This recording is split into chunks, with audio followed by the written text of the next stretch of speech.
Good morning friends. GPS online classes में आप सभी का स्वागत। हम आरबीएससी बोर्ड का थर्ड टॉपिक पढ़ रहे थे, मैट्रिक्स, जिसके कुछ वीडियो पिछले दिनों में बनाए थे, जिनकी आयु पर संक्रियाएं, आयु के योग गुणधर्म, इनकी जानकारी हम ले चुके हैं। आगे के हम नेक्स्ट वीडियो बनाएंगे आयु गुणन गुणधर्म।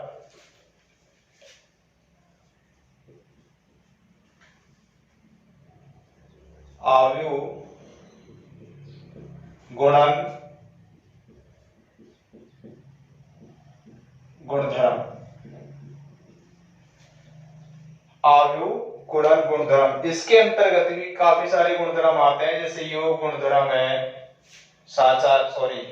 क्रमिनी में है, साचार्य है, बंटनता है, काफी सारे के बारे में जानकारी लेंगे। तो सबसे पहले नोट करते हैं क्रमिनी में गुणधर्म।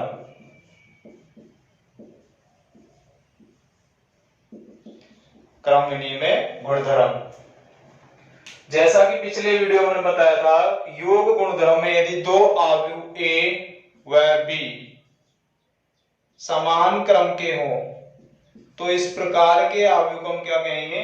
क्रमिनी में। काश यहां पर हम याद करेंगे गुणन के लिए, तो नोट करो,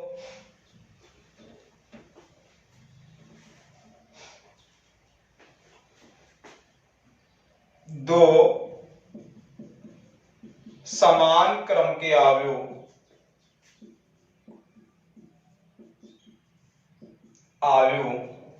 ए तथा बी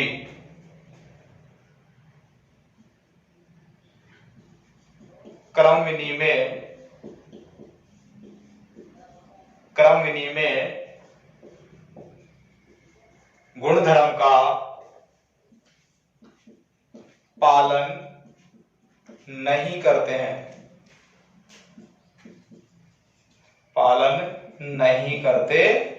हैं, दो समान क्रम के आयु ए तथा बी क्रमिनी में गुणधर्म का पालन नहीं करते हैं। कई बार ऐसा होता है, ये कोई जरूरी नहीं है कि हमेशा दोनों बराबर आए, क्योंकि गुणन संक्रिया में दोनों भाग अलग अलग भी मिल जाते हैं। कोई विशेष परिस्थिति आ जाती है तो शायद ये दोनों बराबर आ जाएं, लेकिन एक भी राशि पर यदि ये डिफॉल्ट हो जाता है तो हम कहेंगे कि गुणन क्रमिनी में गुणधर्म का पालन नहीं करेगा। जैसे मैं एग्जांपल रख देता हूं दोस्तों, एक a बराबर 2 3 4 1 और b बराबर 1 5 2 3, इसका क्रम 2 गुणा 2 और इसका क्रम भी 2 गुणा 2। याद रखें दोस्तों, पहले मैं a इंटू बी याद कर रहा हूं, तो पहला अवयव क्या है मेरे पास? a है, तो a में तो मैं पंक्ति वाइज चलूंगा और b में स्तंभ वाइज। अच्छा, 2 को गुणा कराओ 1 से, 2 गुणा 1 प्लस 3 को गुणा कराओ 2 से, 3 गुणा 2, ठीक है।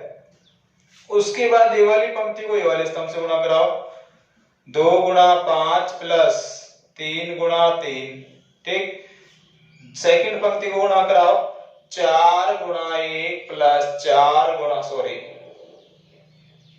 1 गुणा 2।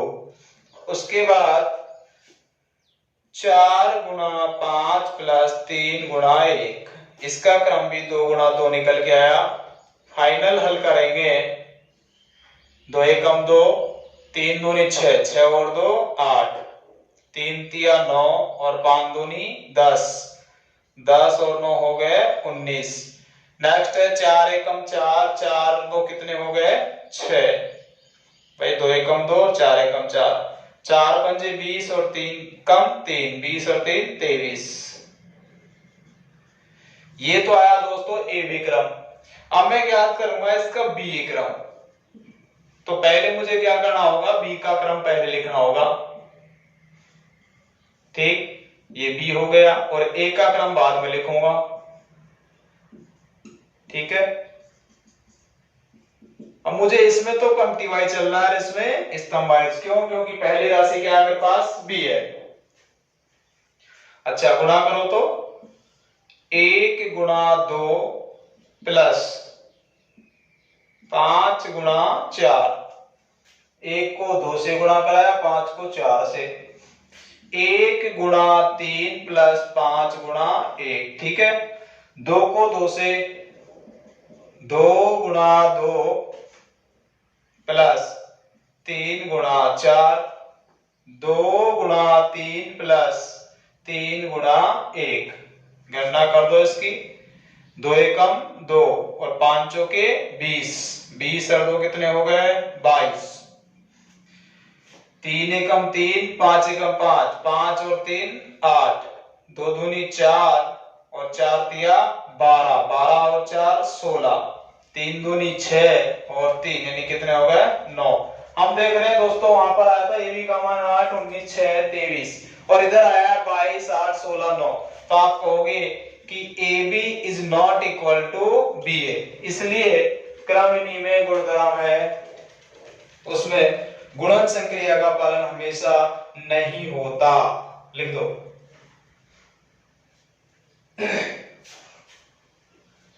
एक नोट और लिखेंगे इसमें,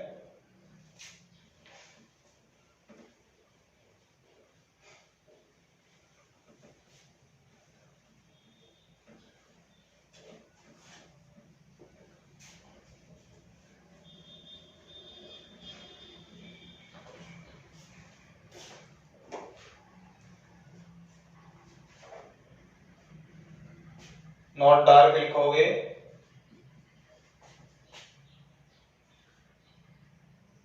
उपयुक्त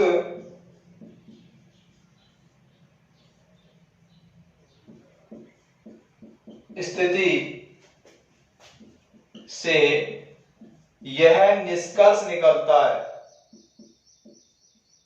उपयुक्त स्थिति से यह निष्कर्ष निकलता है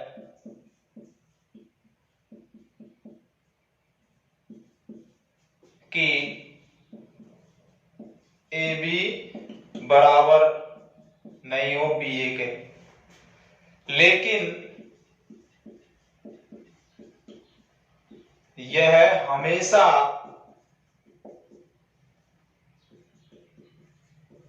संभव नहीं है, हमेशा संभव नहीं है। कुछ विशेष परिस्थितियों में, कुछ विशेष परिस्थितियों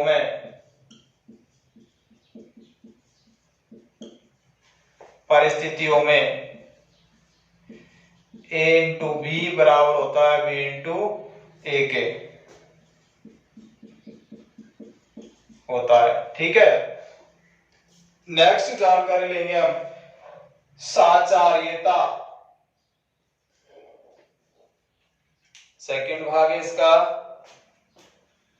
साचार्यता।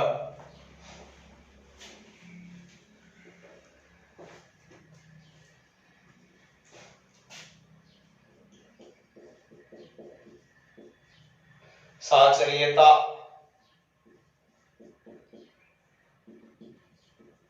देखो दोस्तों, साचार्यता में 3 आयु होना जरूरी है।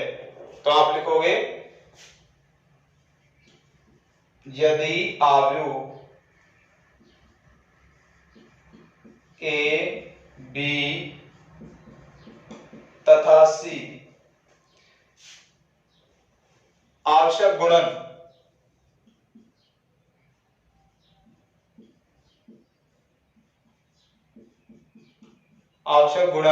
ए बी व ए सी, ए बी तथा बी सी के लिए अनुकूल्य हो, आवश्यक गुणन ए बी तथा बी सी के लिए अनुकूलनीय हो,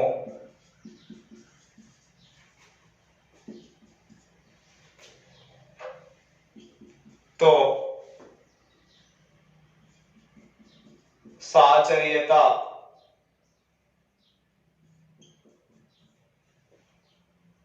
गुणधर्म की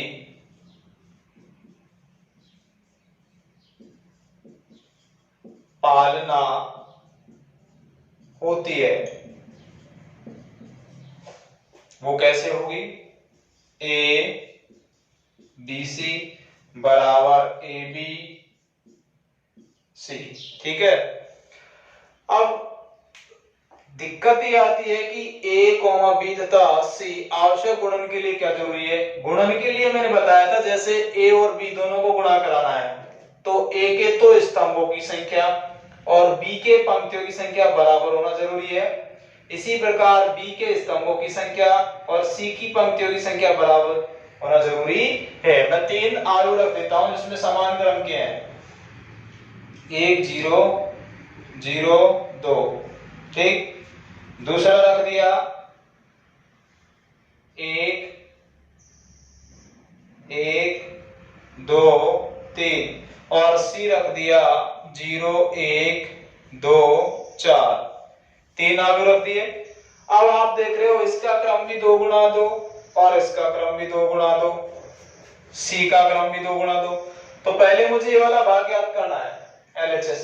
ए को ऐसे क्या छोड़ेंगे, बी और सी का क्रॉस याद करेंगे। तो मैं राशि लिख देता हूं ए बी सी के लिए। देखो एक अवयव को ऐसे कैसे लिख दो। ठीक। अब इनको ब्रैकेट के अंदर लिखो, बी और सी के अवयवों को 1 1 2 3। सी के अवयव लिख दो 0 1 2 4।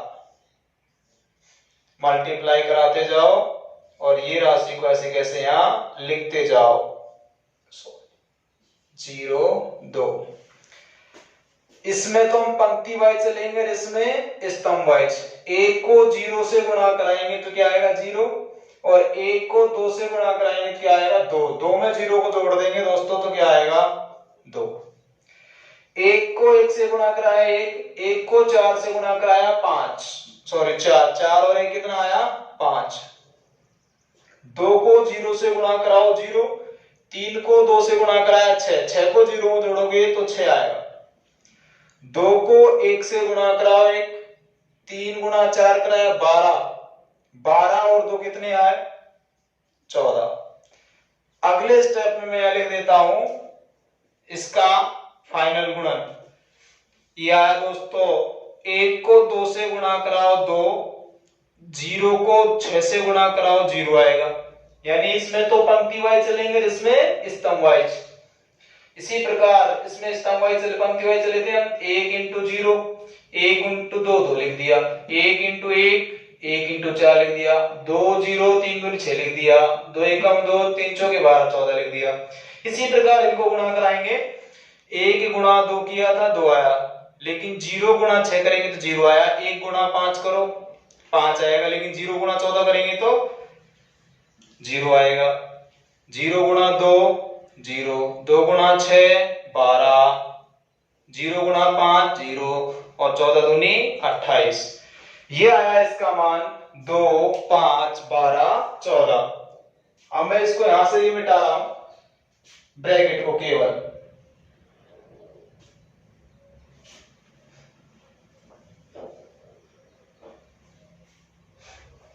देखो अब मैंने ब्रैकेट इधर लगा दिया है, यानी इसमें तो मैं पंक्ति वाइज चलूंगा और इसमें स्तंभ वाइज चलूंगा। पहले भी इनको गुणा करना है, फिर उसके बाद इससे गुणा करा लेंगे।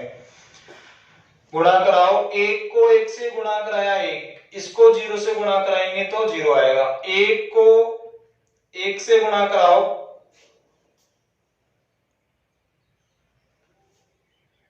पहले ये वाली पंक्ति को ज्ञात करो। 1 को 1 से गुणा कराया 1, फिर इसको इससे गुणा कराएंगे 0 आएगा। 0 को 1 से गुणा कराओ 0, 2 दूनी 4, 0 को इससे गुणा कराओ 0 और 3 दूनी 6, 0 1 2 4। फाइनल गुणा कराते हैं दोस्तों। 1 गुणा 0 0, 1 गुणा 2 2 आ गया, 1 गुणा 1 1, 4 एकम 4 4 1 5 आ गया। 4 दूनी 8, सॉरी 4 गुणा 0 करेंगे 0 और 6 गुणा 2 करेंगे 12 आ गया। 4 एकम 4 और 6 चौके 24, 24 और 4 कितने आ गए ये गलत लिख दिया था, 28 थे ये, 28 मिल गया। तो आप देख रहे हो कि इसका एबीसी भाग के बराबर होता है, इसलिए हम कहेंगे गुणन संक्रिया में साचार्य नियम का पालन होता है। नेक्स्ट भाग है इसका तत्समकता।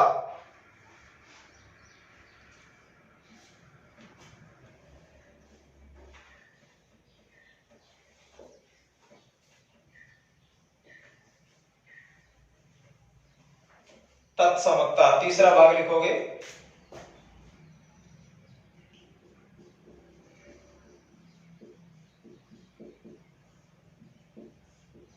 तत्समकता याद रखना दोस्तों, इकाई आव्यूह ही उसके लिए तत्समकता का कार्य करेगा। इकाई आव्यूही गुणन के लिए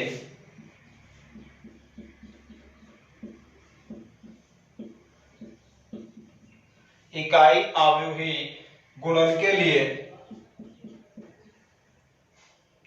तत्समकता का कार्य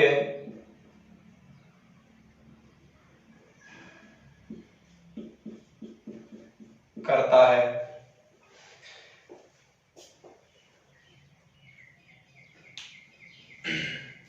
जैसे मैंने कोई आयन क्रम का एक आव्यूह रख दिया, जिसको ऐसे मल्टीप्लाई करा दिया, तो निकल के मेरे पास ए आएगा, या फिर इसको इस प्रकार भी मल्टीप्लाई करा दो तो इसका आव्यूह भी ए आएगा। जैसे ए आव्यूह रख देता हूं मैं 2 3 5 4, और इकाई आव्यूह रख दिया है मैंने 1 0 0 1। इसका क्रम भी 2 गुणा 2 और इसका क्रम भी 2 गुणा 2। तो मुझे ज्ञात करना है दोस्तों a इंटू आई, दोनों को गुणा करने पर यदि ये मिलता है तो मैं कहूंगा ये तत्समकता का कार्य करेगा, अन्यथा नहीं। देखते हैं 2 3 5 4, इसके आगे लिखो 1 0 0 1, गुणा कर दो इसमें तो पंक्ति वाइज और इसमें स्तंभ वाइज। 2 को 1 से गुणा करो 2, 3 को 0 से गुणा करेंगे 0, 2 को 0 से गुणा करेंगे 0, और 3 को 1 से गुणा करेंगे 3। ठीक, 5 को 1 से गुणा करो 5, 5 को 0 से और 4 को से, तो आप देख रहे हो कि इसका आव्यूह ए प्राप्त होता है। इसका स्पेशल नोट और है,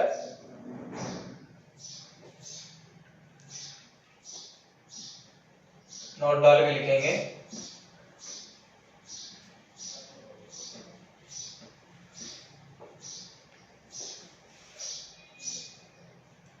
नोट है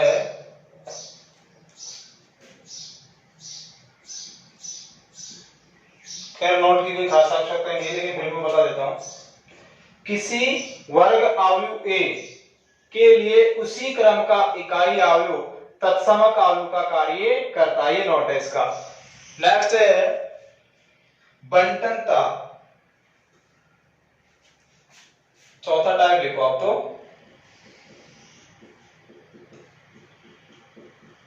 बंटनता। थोड़ा बड़ा लिखो, बंटनता गुणधर्म। यदि आव्यूह ए बी तथा सी आवश्यक योग एवं गुणन के लिए अनुकूलनीय हो तो वो बंटन नियम के लिए भी अनुकूलनीय होंगे, यानी बंटन नियम का पालन करेंगे। यदि आव्यूह ए बी तथा सी आवश्यक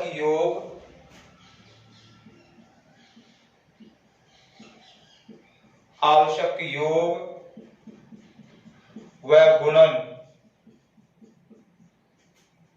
के लिए अनुकूलनीय हो, अनुकूलनीय हो तो वो बंटनता की भी पालना करेंगे। ठीक है, जैसे हमें आलू दे रखा है ए बी प्लस सी के रूप में। बंटन नियम का अर्थ ये होता है दोस्तों अलग अलग भागों में विभाजित कर देना।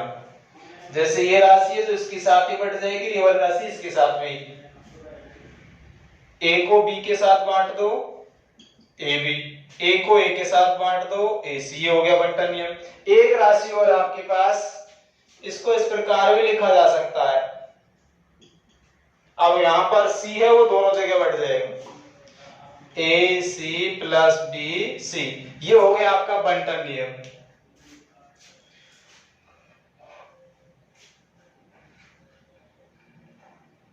इसी प्रकार आगे हम पढ़ेंगे आयु अदिश गुणन गुणधर्म।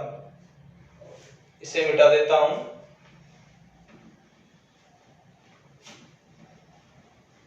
अदिश आयु गुणन गुणधर्म।